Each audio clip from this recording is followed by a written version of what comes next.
The gunshot echoed through the parking garage, and Destiny Robinson threw herself over Jung Kyung-soo's body without thinking. Glass shattered around them, raining down like diamonds in the dim light. His arms wrapped around her waist, rolling them both behind his car as another shot rang out. "Are you insane?" he hissed, his dark eyes blazing with something she couldn't name, anger, fear, something deeper. "You could have been killed." She met his gaze, her heart hammering against her ribs. "So could you." For 3 seconds, the world stopped. His hand came up to cup her face, thumb brushing across her cheekbone, and she saw it, the crack in his carefully constructed armor. This man who commanded fear and respect in equal measure, who'd built an empire on ruthlessness and control, was looking at her like she'd just become the most important thing in his universe.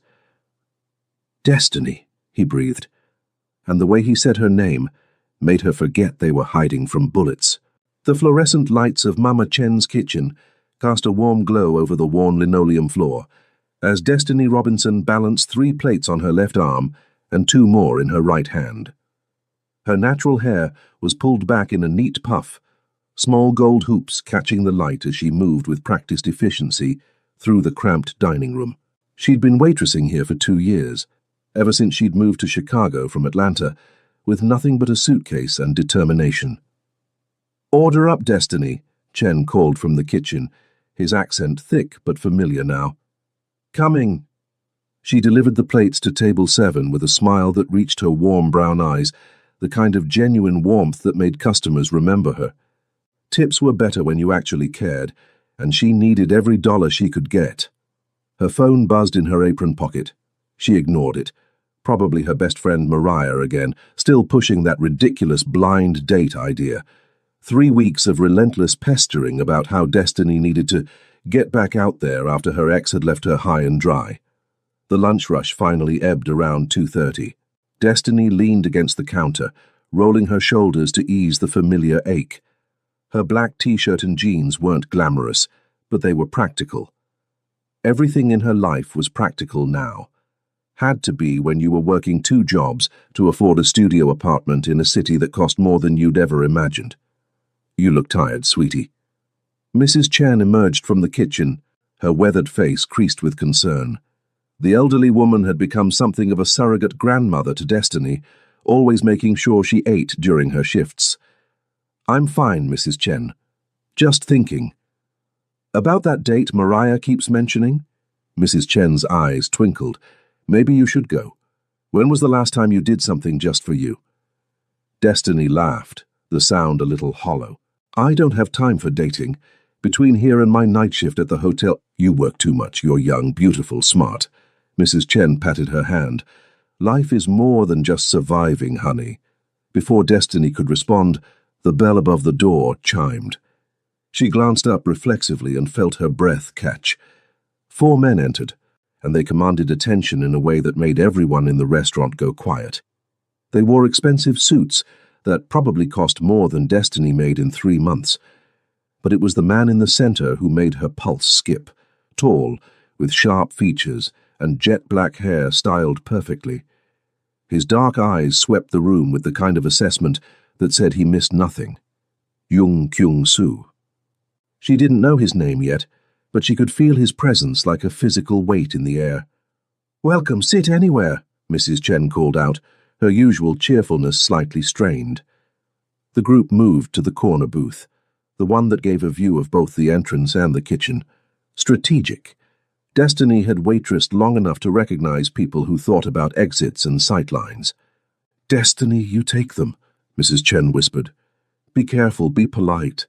Something in her tone made Destiny's instincts prickle, but she grabbed her notepad and approached the table with her professional smile firmly in place. "Good afternoon, gentlemen. What can I get you today?" 3 of the men studied their menus, but the one in the center, the one who'd caught her attention, looked directly at her. His gaze was intense, analytical, like he was cataloging every detail. It should have made her uncomfortable. Instead, it made her stand straighter, meet his eyes with her own unwavering stare. "Do you have recommendations?" His voice was smooth, with the barest hint of an accent. Korean, she thought, though his English was impeccable. The bulgogi is excellent. Mrs. Chen makes it with a family recipe.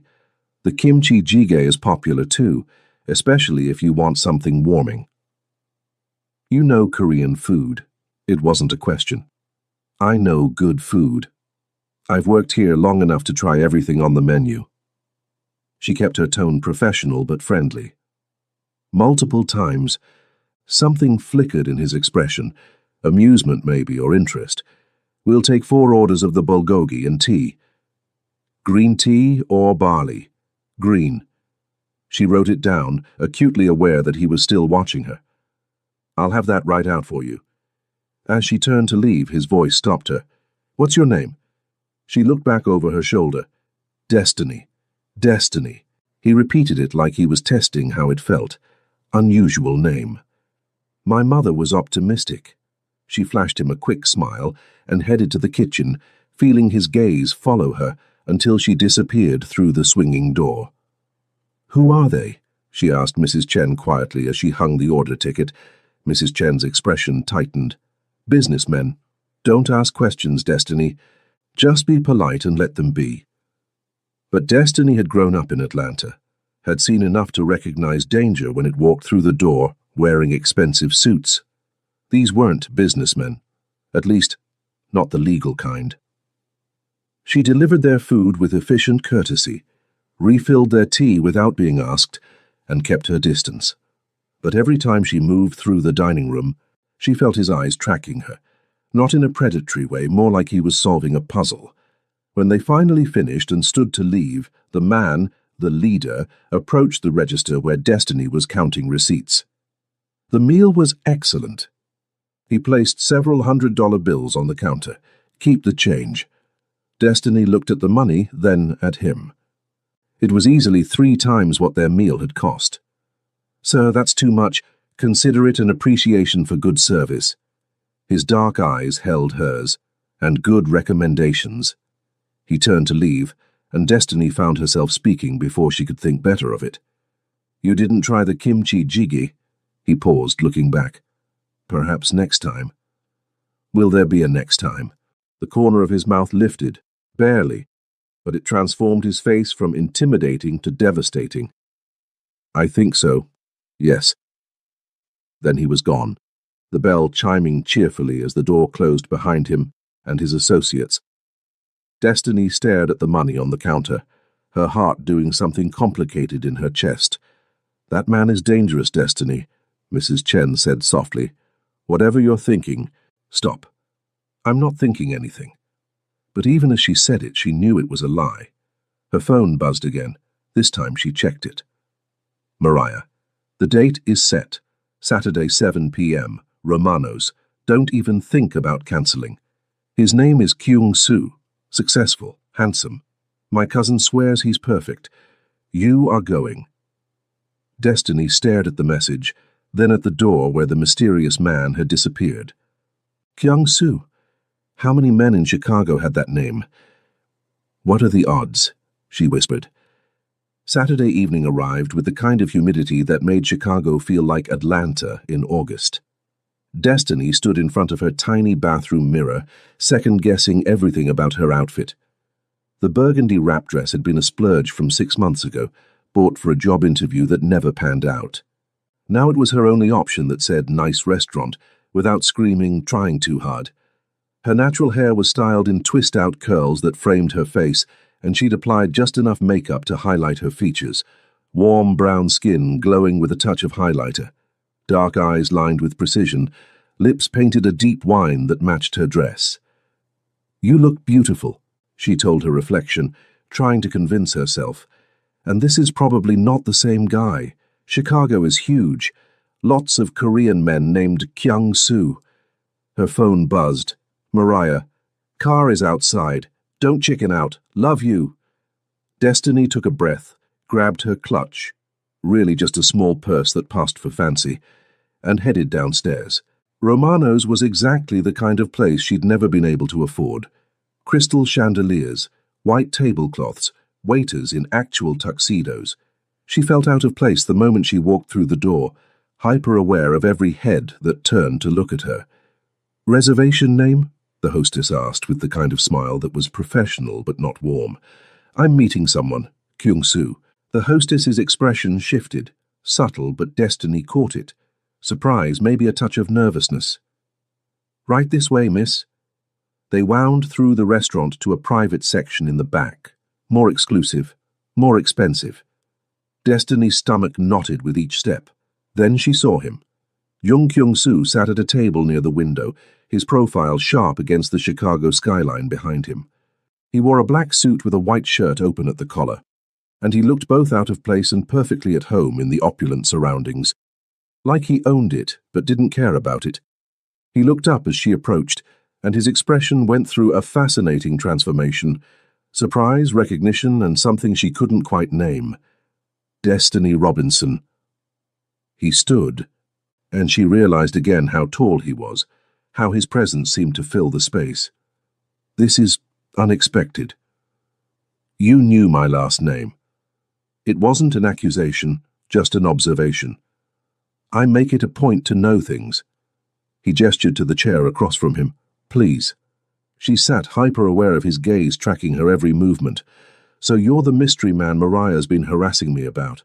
And you're the woman my business associate's cousin insisted would be perfect for me." His tone was dry. "I agreed to one date to stop the harassment." "Same." Destiny set her clutch on the table. "Let me guess, you don't do this often." "Blind dates, never. Dating in general." He poured water into her glass with movements that were economical and precise. "Rarely." "Why agree to this one?" His dark eyes met hers directly. Curiosity.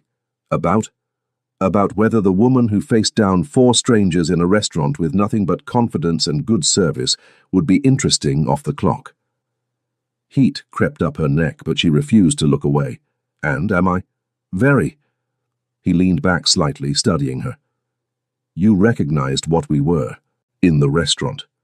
I recognized that you weren't regular customers. Beyond that, I minded my business." "Smart." His gaze was approving. Not many people have that instinct anymore. A waiter appeared with menus that probably didn't have prices listed. Destiny accepted hers with practiced grace, refusing to be intimidated by the Italian she couldn't pronounce. "Order whatever you want," Kyung-soo said quietly. "And I mean that. Whatever you want." There was something in his tone, not condescension, but awareness. He knew she was calculating costs in her head, knew this was outside her usual world. "What do you recommend?" she asked, turning it back on him. "You did that in the restaurant, asked me to commit first." "And you told me to commit first just now." She smiled. "Looks like we're both careful people." "Careful keeps you alive." He closed his menu. "The ossobuco is exceptional here. The lobster risotto is also very good." "What are you getting?" "Ossobuco." "Then I'll try the risotto, see which of us chose better." His mouth quirked, that almost smile she'd seen before. "Competitive?" "When it matters. You? Always." The waiter took their orders and disappeared. Kyung-soo poured wine, something expensive that Destiny couldn't identify, and settled back in his chair. "So, Destiny Robinson, tell me something real." Real. Everyone has a rehearsed story. The things they say on first dates. I don't want that. Tell me something real. Destiny considered him for a long moment, this dangerous man in his expensive suit, who was looking at her like she was a puzzle worth solving. "I moved to Chicago 2 years ago with $800 and a dream of being a journalist. I'm still waitressing, still trying, and some days I wonder if I'm delusional for not giving up." She took a sip of wine. "Your turn. Something real." He was quiet for several heartbeats. When he spoke, his voice was lower. "I've built an empire that my father would have been proud of. I have more money and power than most people achieve in a lifetime, and I'm lonelier than I've ever been." The honesty of it hit her in the chest. "Why?" "Because power requires distance. Trust is a liability in my world. Everyone wants something, and very few people see past what I can give them to who I actually am." "And who are you, Jung Kyung-soo?" His eyes held hers. "That's what I'm trying to figure out." Their food arrived, and for a while they ate in companionable silence. The risotto was incredible, creamy and rich with chunks of perfectly cooked lobster. But Destiny was more aware of the man across from her than the food. "Try mine," he said suddenly, holding out his fork with a piece of the osso buco. "That's intimate," she was going to say, but he was already extending it toward her. She leaned forward and let him feed her the bite, hyper-aware of his gaze on her mouth. The meat was tender, falling apart with flavor. "Okay, you win, that's better. Want to trade?" Before she could answer, he'd switched their plates. It should have been presumptuous. Instead, it felt natural, easy. They talked about everything and nothing.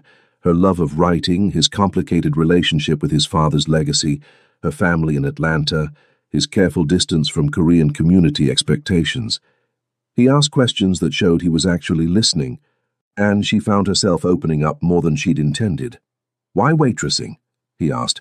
"If you want to be a journalist, it pays the bills while I pitch stories to publications that don't respond.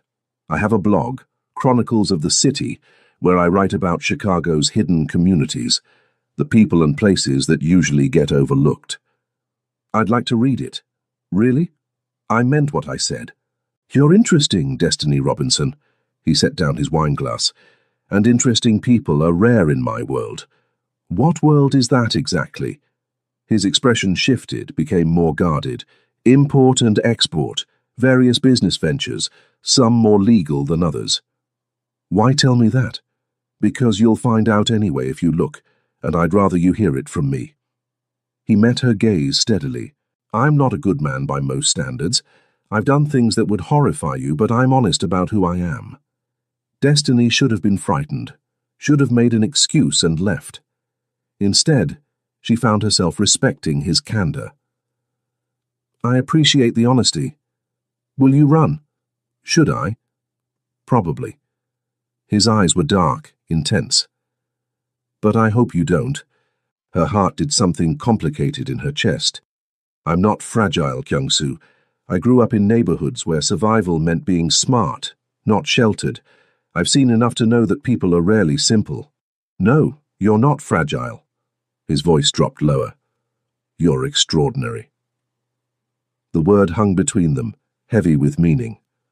Their waiter returned with dessert menus, breaking the moment. But when Kyung-soo's hand reached across the table and his fingers brushed hers, barely, so lightly she almost imagined it, electricity shot up her arm. His eyes darkened, and she knew he felt it too. "There's an art gallery opening next Friday," he said quietly. "Korean contemporary artists. Would you go with me? Is that a good idea?" "Probably not, but I'm asking anyway." Destiny thought about Mrs. Chen's warning, about the way his associates had watched every corner of the restaurant, about the fact that he'd just admitted to illegal activities. Yes. His smile was slow, genuine, and devastating. Good. When he walked her to the car he'd arranged, not a rideshare, an actual car with a driver, his hand rested on the small of her back. The touch burned through the fabric of her dress. "Destiny," he said as she reached for the door handle. She turned back. He was closer than she'd expected, and for a heartbeat she thought he might kiss her.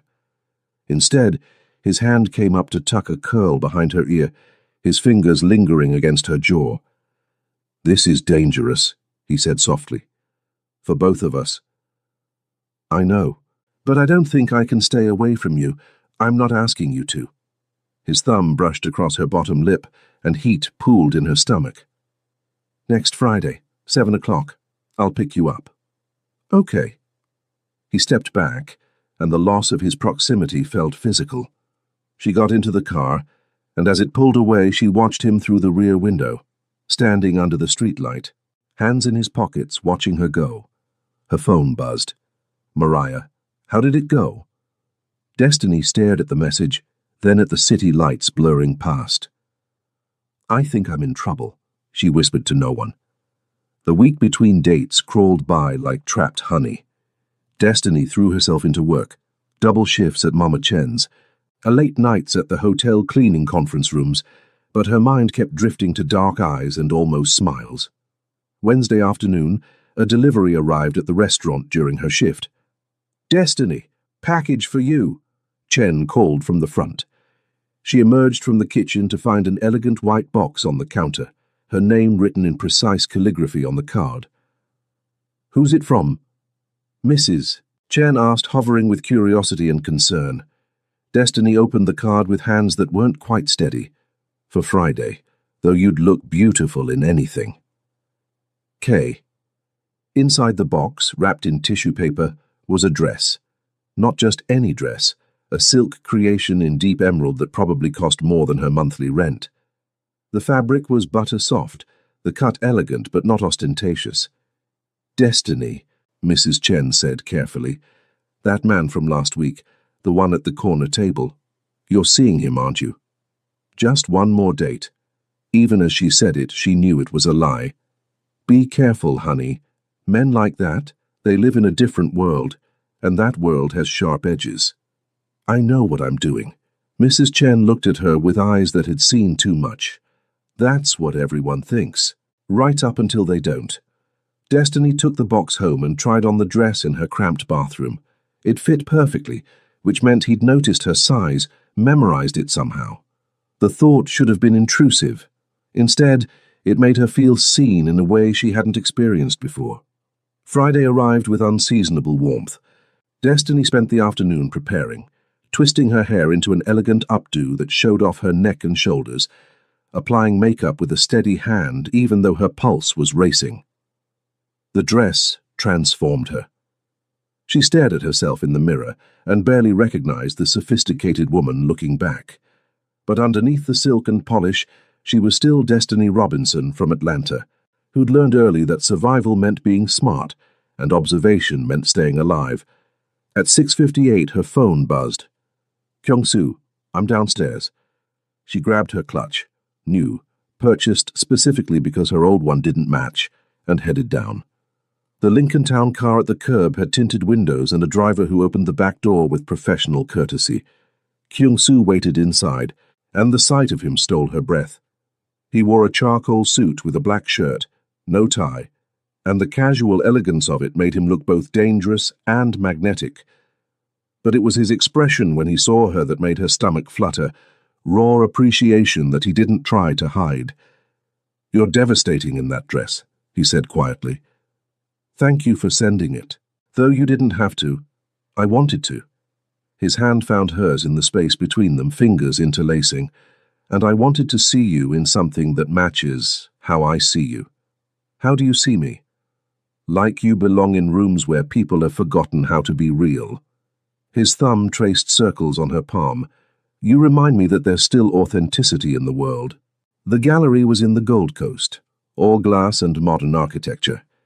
They moved through rooms filled with contemporary pieces, bold colors, abstract shapes, traditional Korean elements, reimagined through modern eyes.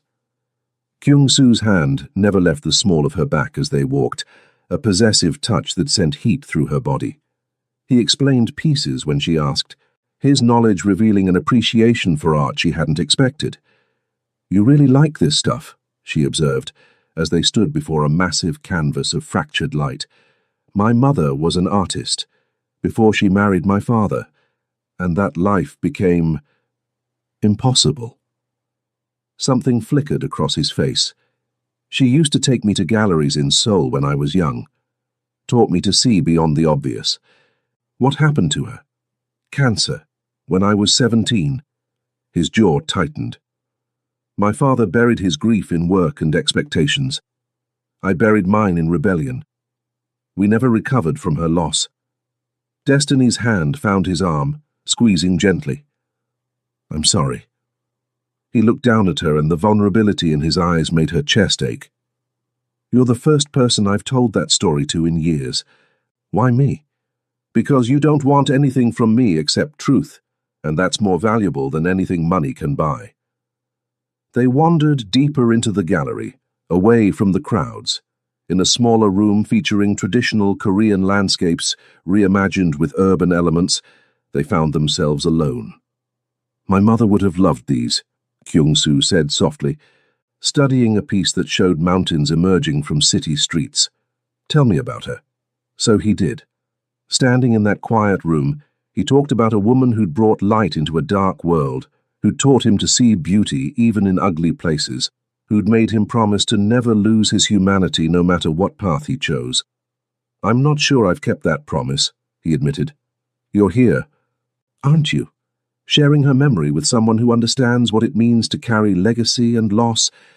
His hand came up to cup her face, thumb brushing her cheekbone. "How are you real?" Before she could answer, voices echoed from the main room, sharp, aggressive, wrong. Kyung-soo's entire demeanor shifted. In a heartbeat, the vulnerable man disappeared, and the dangerous one emerged. His hand moved to her waist, pulling her behind him with practiced efficiency. "Stay close," he commanded quietly. They moved toward the commotion. 3 men had entered the gallery, clearly not art enthusiasts. They had the same energy as Kyung-soo's associates, but darker, more volatile. One of them spotted Kyung-soo and smiled without warmth. "Jung Kyung-soo, didn't expect to see you here, Lee." Kyung-soo's voice was flat, controlled. "This isn't the place." "Everywhere is the place when you owe answers." Lee's eyes flicked to Destiny. "Pretty date. New acquisition?" The insult in his tone made Destiny's spine stiffen, but Kyung-soo's hand tightened on her waist in warning. "Leave. Now." Kyung-soo's voice dropped to something lethal. "Before this becomes a problem you can't solve. Your territory isn't what it used to be, Jung.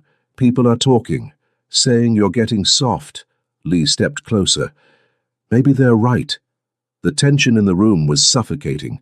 Destiny could see other patrons backing away, gallery staff pulling out phones. "Destiny," Kyung-soo said quietly, not taking his eyes off Lee. "Walk to the front entrance. My driver is outside. Get in the car."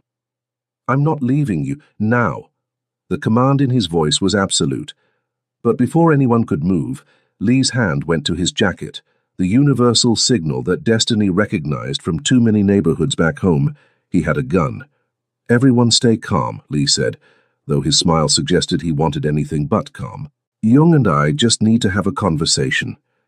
Kyung-soo positioned himself fully between Destiny and Lee, his body a shield. "This conversation is over. You want to talk?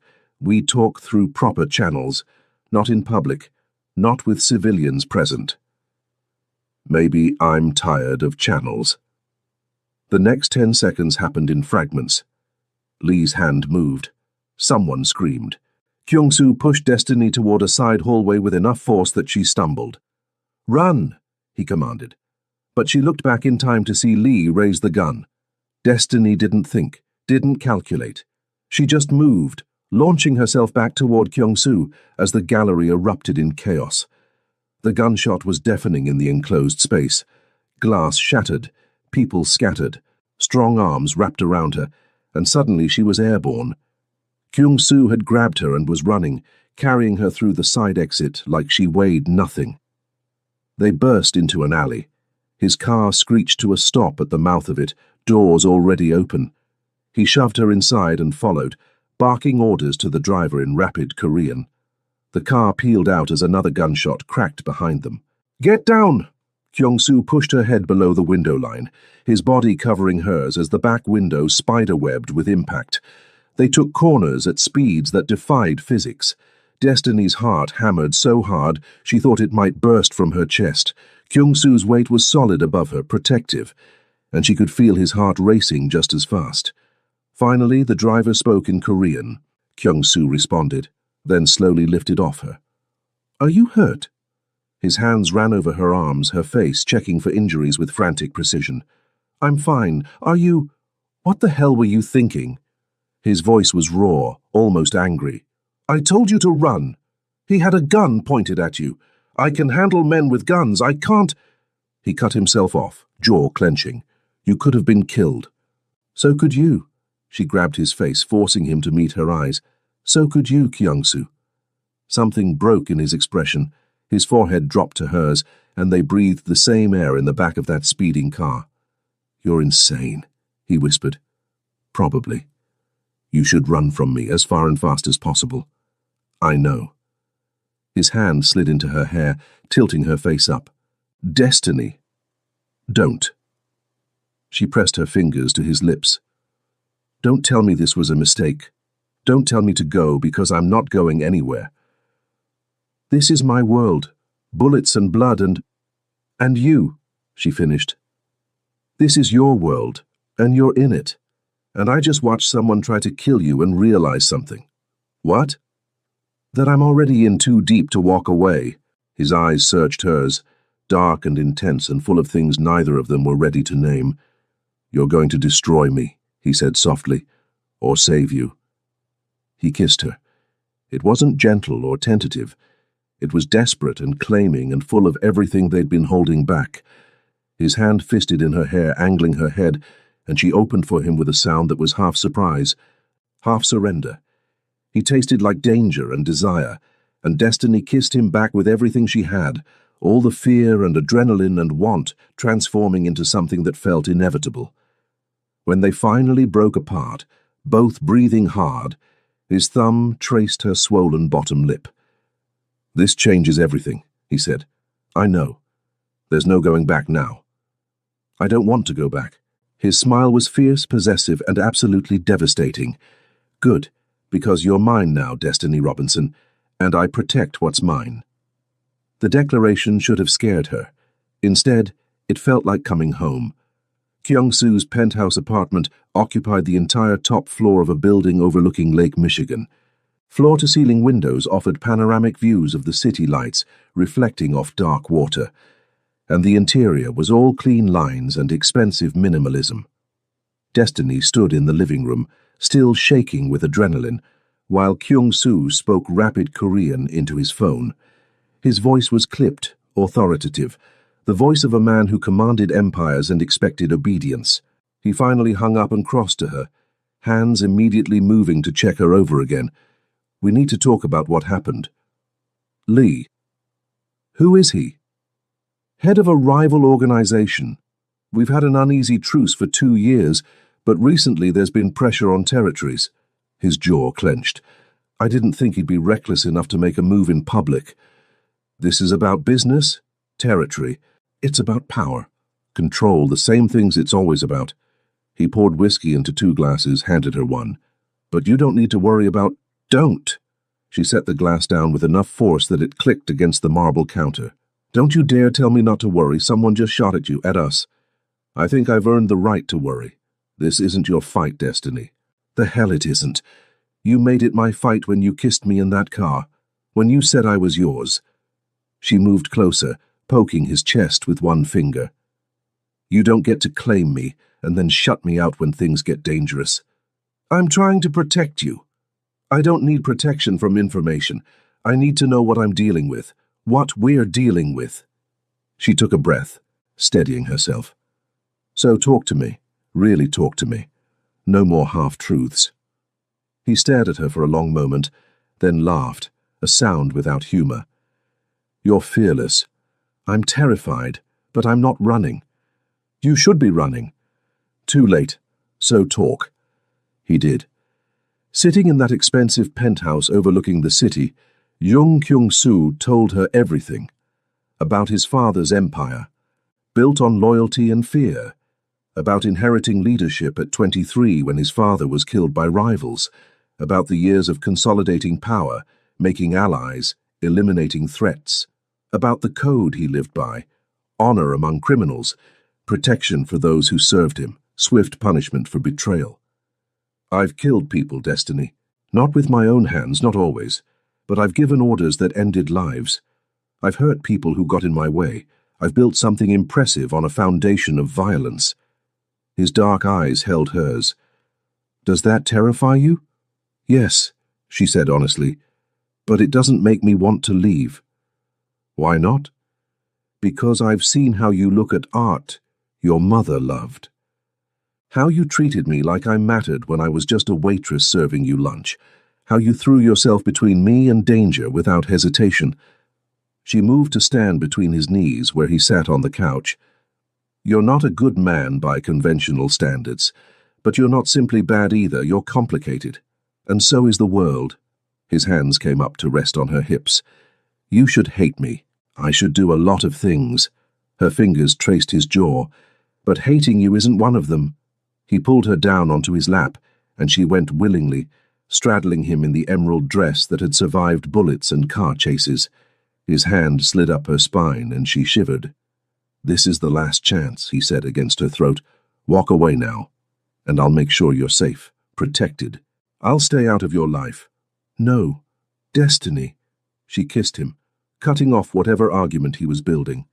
This kiss was different, slower, deeper, full of promise instead of panic.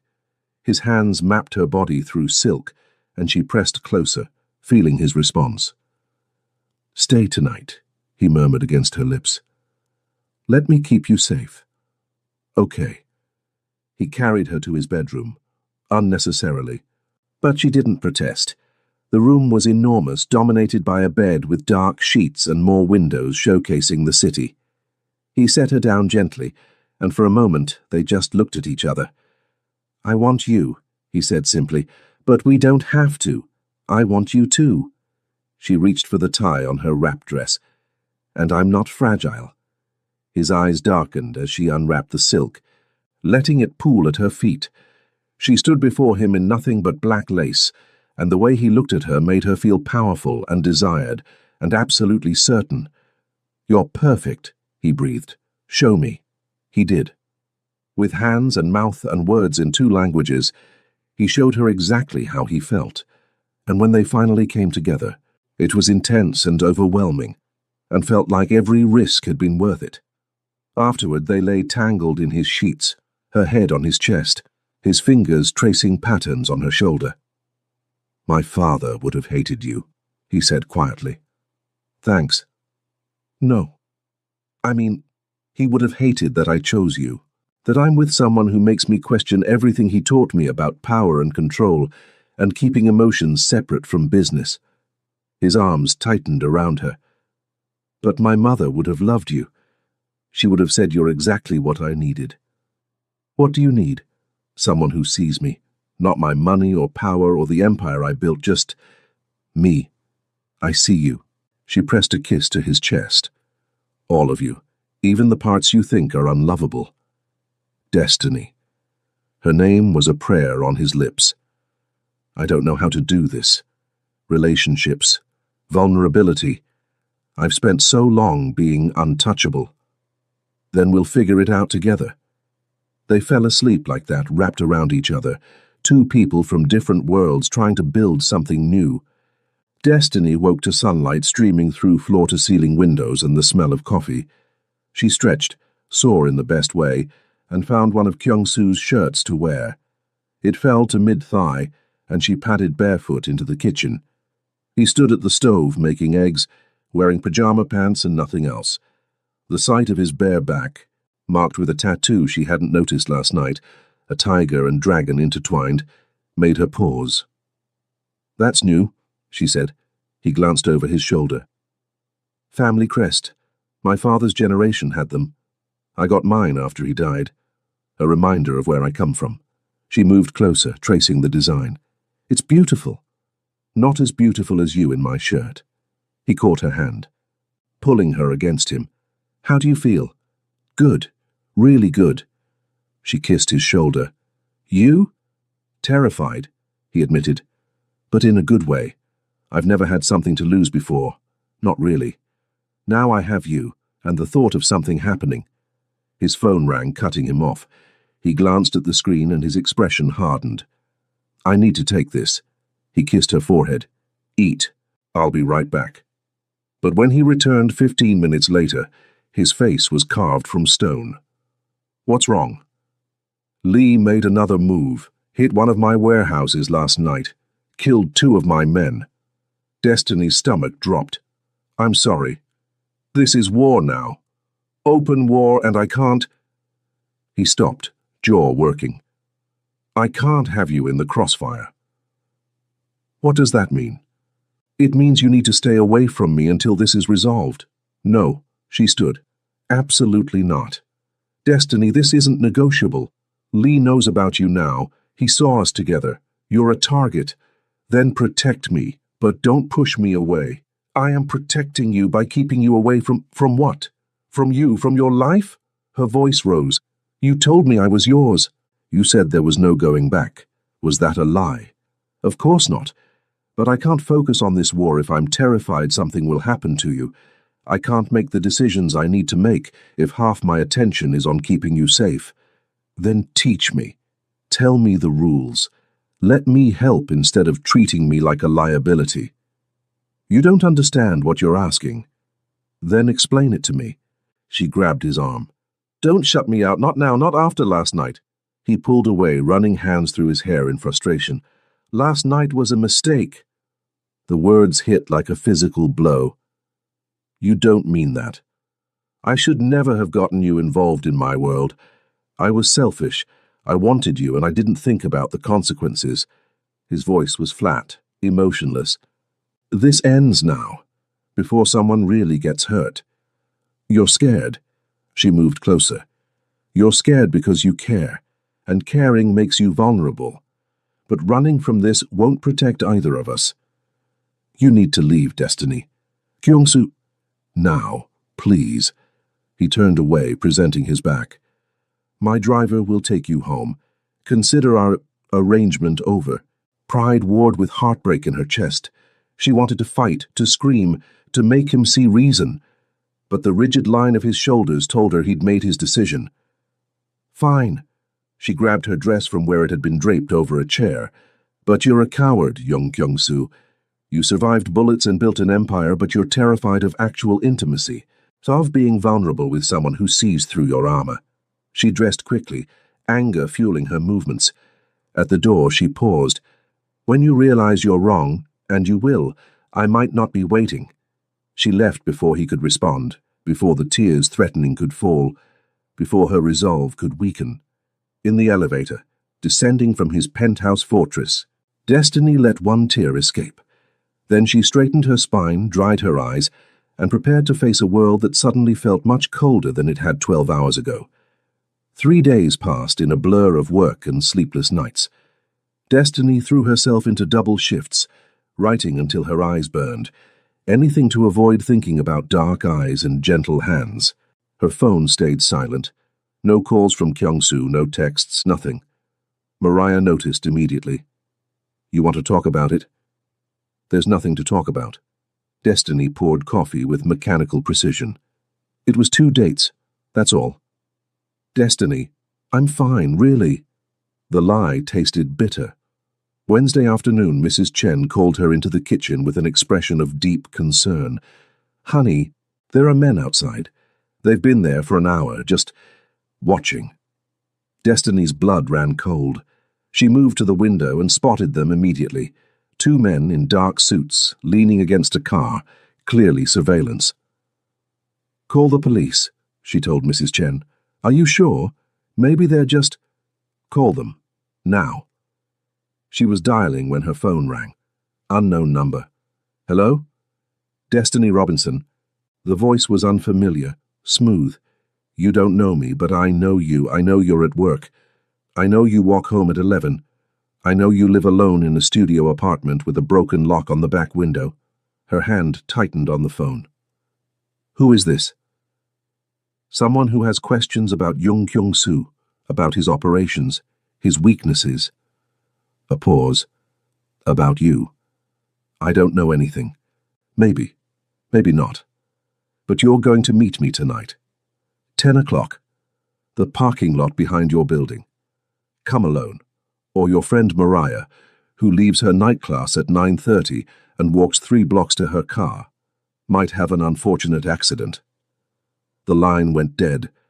Destiny stood frozen, terror and rage warring in her chest. She looked at the men outside. They weren't there to watch. They were there to make sure she knew she was being watched. This was Lee. Had to be. And he was using her to get to Kyung-soo. She grabbed her phone and dialed the number she'd sworn not to call. He answered on the first ring. Destiny. Someone just threatened Mariah. The words came out in a rush. They know where I work, where I live, her schedule. They want me to meet them tonight. Where are you? His voice was lethal. Mama Chen's, there are men outside watching. I know, they're mine. What? Did you think I'd just let you go? Walk away and leave you unprotected? Anger roughened his voice. "I've had people watching you since you left my apartment, making sure you were safe. You had me followed. I had you protected. There's a difference. And apparently it was necessary since Lee just made his move." She heard him barking orders in Korean. "Don't go anywhere. Don't talk to anyone. I'm sending a team now." He threatened Mariah. "I'll handle it. She'll have protection too." A pause. "Destiny, I need you to trust me. After you pushed me away, I was wrong. Terrified and wrong. And I've spent 3 days in hell knowing I hurt you." His voice dropped. "But we'll deal with that later. Right now I need you safe." "What about the meeting? He said 10 o'clock. You're not going anywhere near that parking lot. I'll handle Lee. He'll hurt Mariah." "No, he won't, because he's not going to live long enough to make good on his threats." The cold certainty in his voice should have terrified her. Instead, it made her feel safe. "Okay, I trust you. Thank you." She heard a car door slam. "My team is 2 minutes away. When they arrive, go with them. No arguments." "Kyung-soo, I'll come to you when this is over, I promise." A beat of silence. "And Destiny? I'm sorry. For everything. I should have fought for you instead of pushing you away. You can make it up to me later. Right now, end this. Count on it."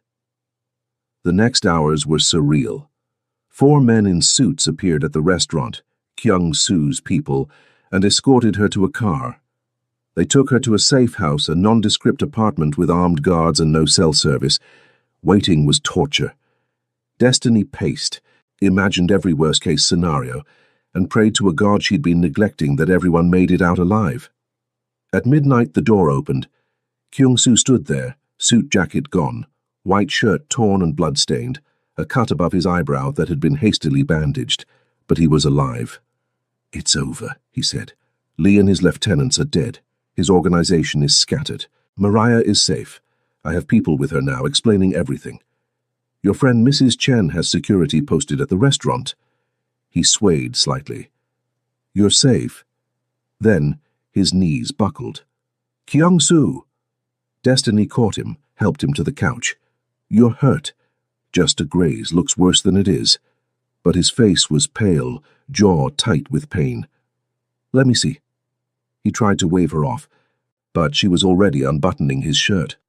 The bullet had carved a furrow across his ribs, deep enough to bleed profusely but not life-threatening. Still, her hands shook as she grabbed the first aid kit one of his men provided. "You could have been killed," she whispered, cleaning the wound. "But I wasn't, and neither were you. That's what matters."